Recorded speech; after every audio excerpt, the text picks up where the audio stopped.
right, this is my third rope bag I've built, and I am very excited about it, like I was the first two.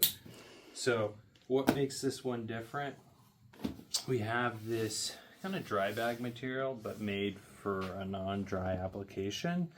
I went with this because it's not going to absorb any water, and I'm doing a wet canyon trip in Oregon and Washington. And so if the material doesn't absorb water, it's not going to hold water weight. So that's that. It's also very strong and durable.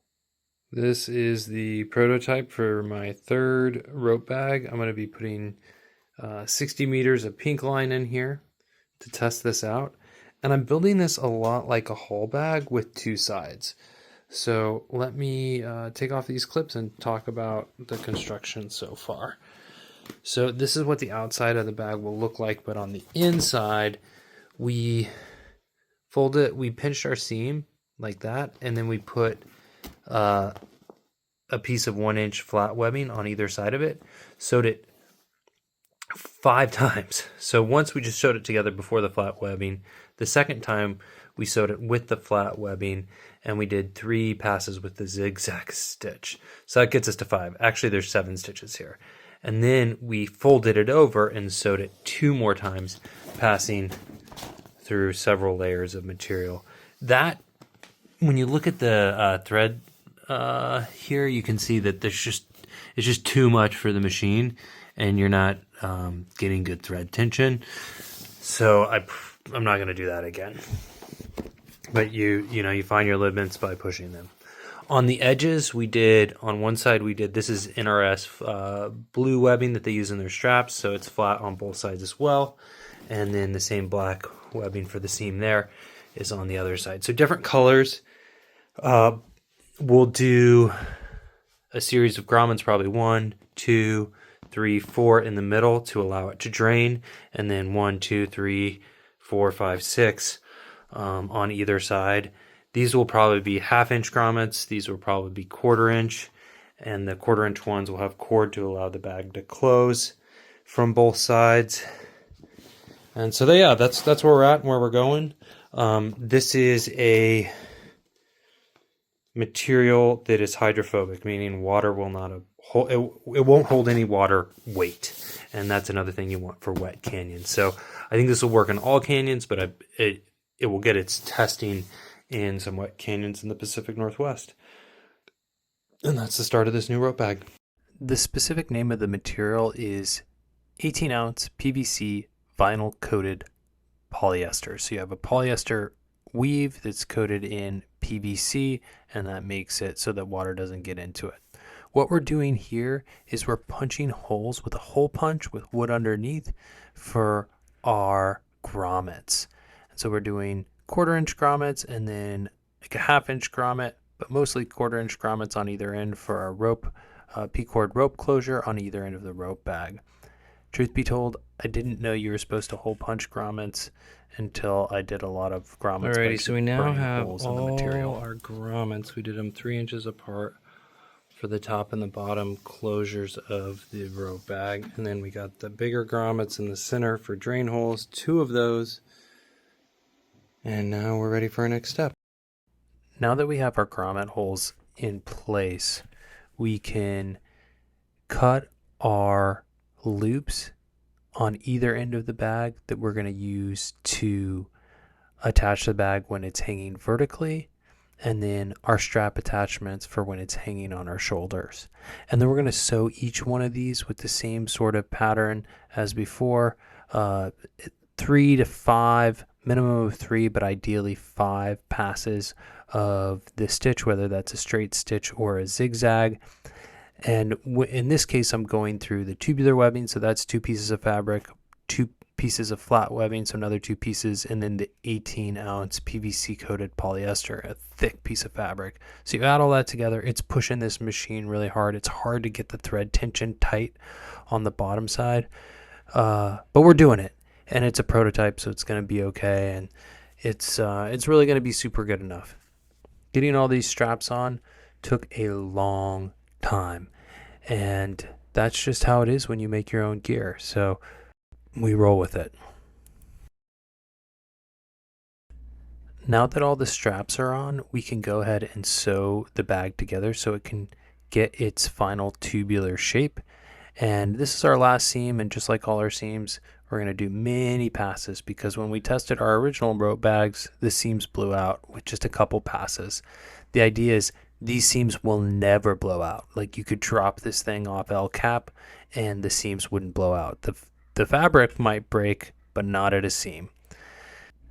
The last thing we sew is the loop handle on the shoulder strap attachment. All right, so we've got all the sewing done. We flipped it inside out.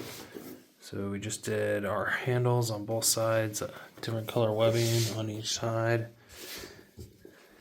Hook there, hand sling, this attachment, and then we sewed that seam together, giving this guy its tubular shape. So now we just need to get our threads through, our closer threads in. Inside this rope bag we have 200 feet or 60 meters of this 8.5 millimeter pink line with a 19.3 kilonewton MBS from How Not To. Shout out to Ryan. What else? So we built this like the last two so you could deploy rope from both sides of the bag and hang it right on its strap. Went pretty colorful with the webbing, which I like. And that's how I carry it. Will carry it walking down the canyon. The other thing I like is it's kind of built like more like a haul bag too, except the bottom's open on both sides so water will leak out. So you can hang it on your harness or your loop while you're wrapping down. And if you do throw this bag in when that kind of happens, it should be super durable and good to go.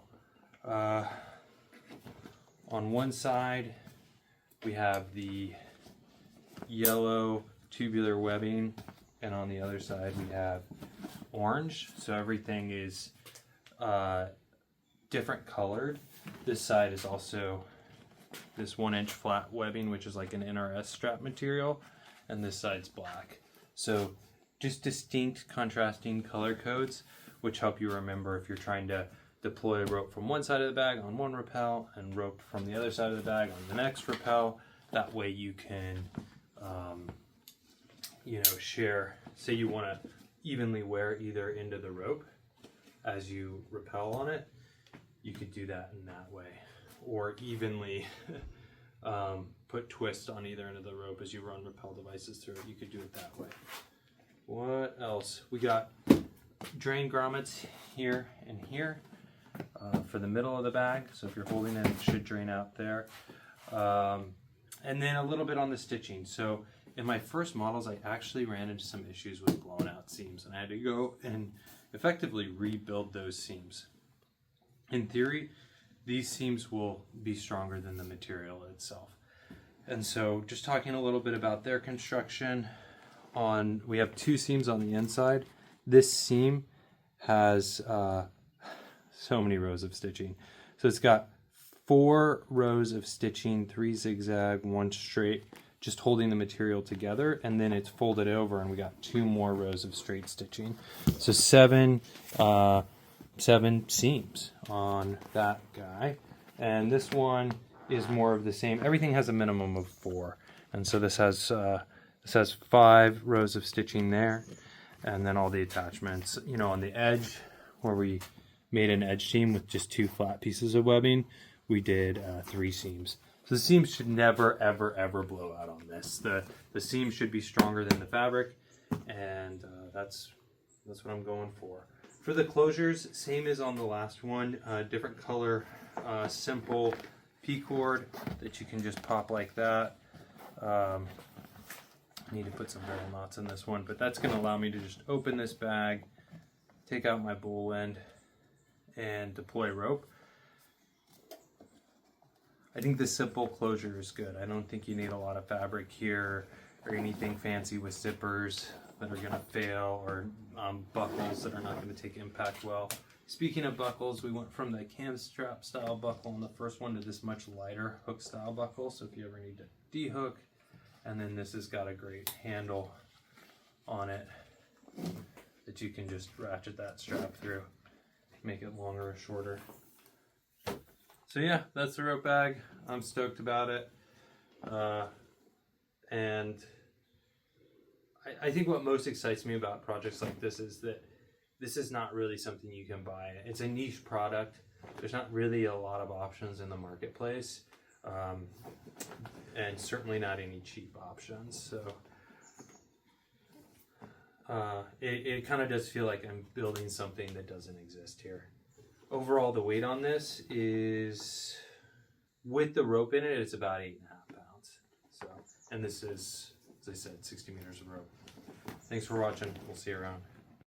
Postscript. This is the spec sheet off the Seattle Fabrics website for the 18-ounce vinyl coated polyester. Hope it helps. Thanks for watching.